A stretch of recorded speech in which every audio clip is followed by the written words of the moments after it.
Yeah, while we're on that note of shady officiating and also just in terms of the dark side of the African game, let's touch on it, guys. I mean, the last presidential election had Danny Jordan's name on it, and he had a whole lot of backing, and somehow he didn't win it.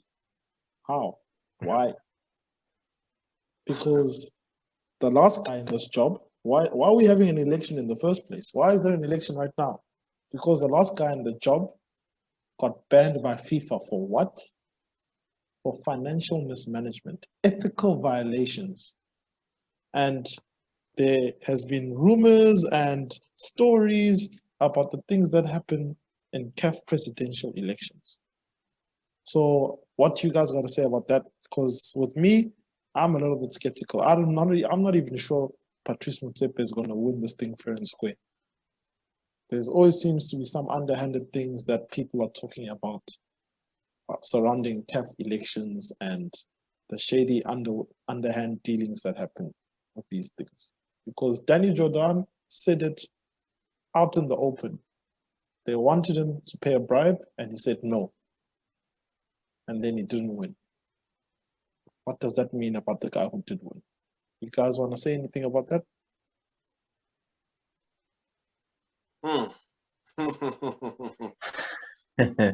Yeah. I'll let DJ go first. Yeah, I'll put you guys on the hot seat because I know me. I don't find this thing as clear cut and straightforward and innocent as everybody would like this to be. Yeah, well, we'll wait and see how it goes for Motsepe because money is the root of all evil, and yeah, the love of if you are not willing to splash the cash, and then you'll be out in the cold on your own, and another candidate will step up from the shadows and just be assumed into the position. So I'm hoping that it does not come to that. I mean, this is a beautiful game. It does not need all of that. The politics involved there are enough on its own. So bribery and scandals and corruption, yeah, let's just hope that it does not come to that as well in this presidency election. Yeah, well said. Nene? Yeah, man. Listen, okay. Now, there's always stories that pop up. Yeah. Stories popped up about us hosting the FIFA World Cup 2010. Some scandals there. The Qatar World Cup, scandals there. The Russia World Cup, there were scandals there about underhanded dealings. But then the show still went ahead. So if this guy wins because of whatever, probably it's only going to come up in maybe a few years down the line. And by then, hopefully, he would have done a good job. He's a billionaire, so I don't think that he's there to steal the money. I honestly think he is there to improve the game. Whether he does some underhandedness in order to win, as in bribing a couple of officials, I don't think so. He's already a billionaire. He honestly doesn't have to do this thing. I think he's doing this because he loves the game and he wants to get involved. And the African continent actually needs someone like him. Yeah. So yeah, I don't think he's desperate to get the role that he actually needs to start doing some funny stuff. So for him, I look at it and say it's all clean. And if he does have to give some underhandedness, some under the table envelopes, I think he'd actually walk away. If I look at his image, his brand, it's not really associated with that type of behavior. Yeah. So yeah, so I'm just hoping that it's all neat. If he does win, perfect. He can clean all the nonsense that was happening at CAF. And if the other guys are saying to him, you need to give us something for us to vote for you, then I think he can just walk away because he actually doesn't need to do this. Yeah. So, Yeah. yeah. No, I do echo your sentiment because I'm looking at this from the point of the guy who has been fired technically was reinstated by the Court of Arbitration for Sports. So Ahmad was removed by FIFA from his presidential seat of CAF because he was found guilty of ethical violations of financial misconduct. And the guy went to court and got his job back. Now, I'm not sure, I think he was supposed to have gone to court on the 2nd of March, 3rd of March, so maybe he's already had his court proceeding by the time this episode airs.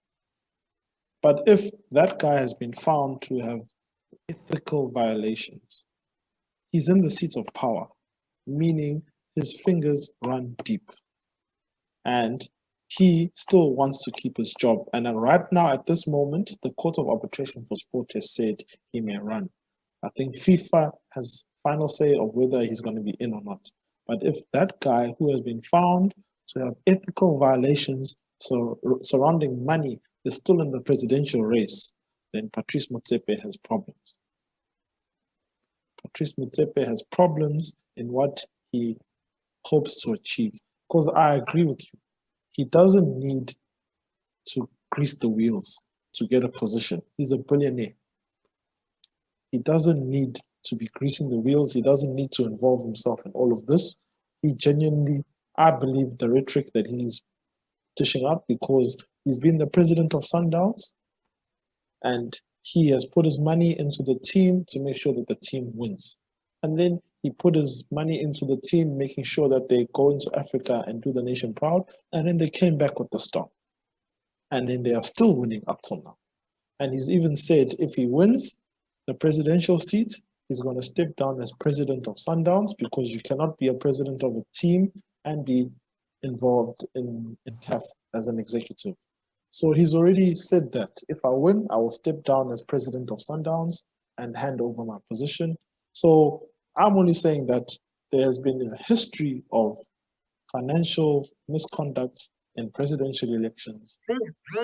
And the guy who's suspected and has already been removed from his seat for financial misconduct is still fighting to keep his job. And is Patrice Motsepe's chief, opponent right now. Because the Court of Arbitration for Sports is on his side at the moment. So I hope you guys are right.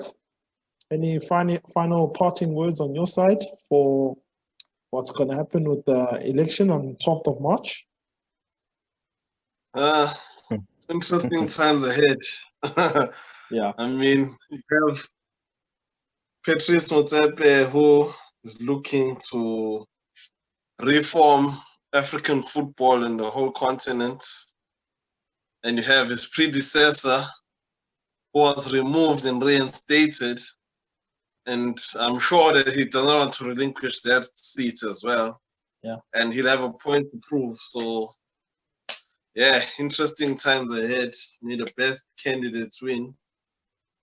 And may the best candidates have the interest of African football at heart. Yes, amen. And pure.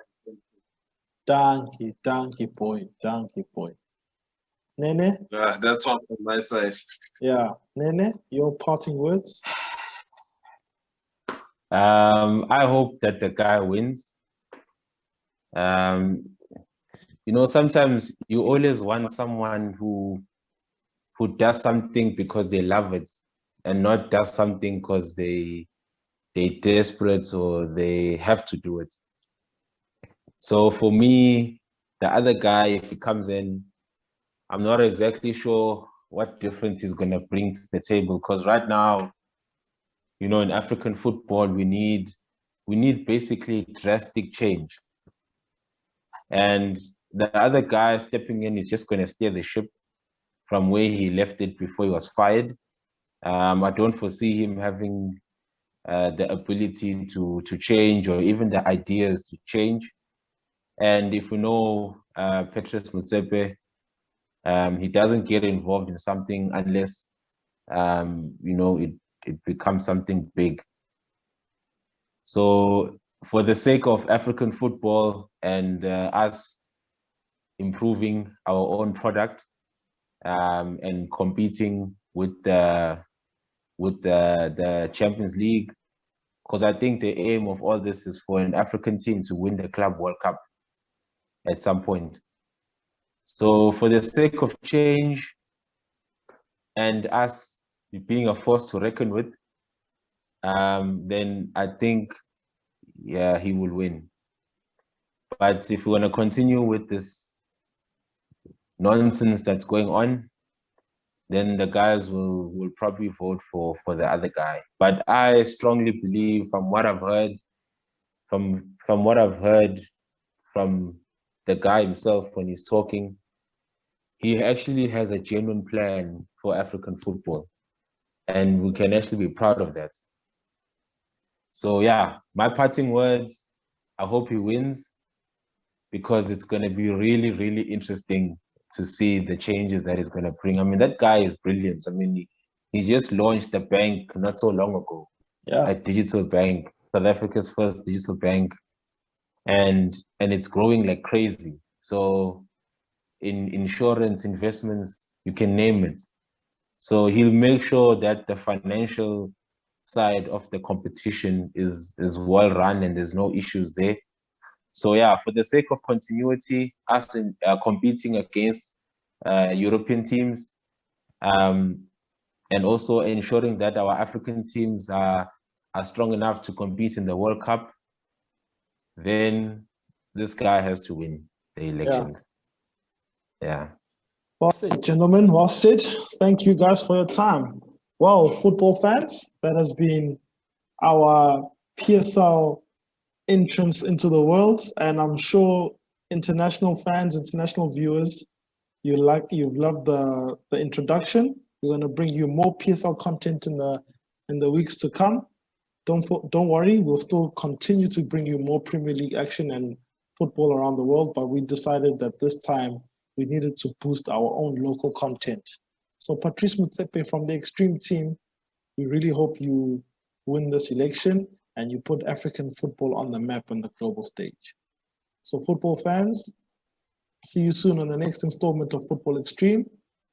And if you liked this video, subscribe to our content and continue to comment on our videos. Cheers, everyone. Cheers. Cheers.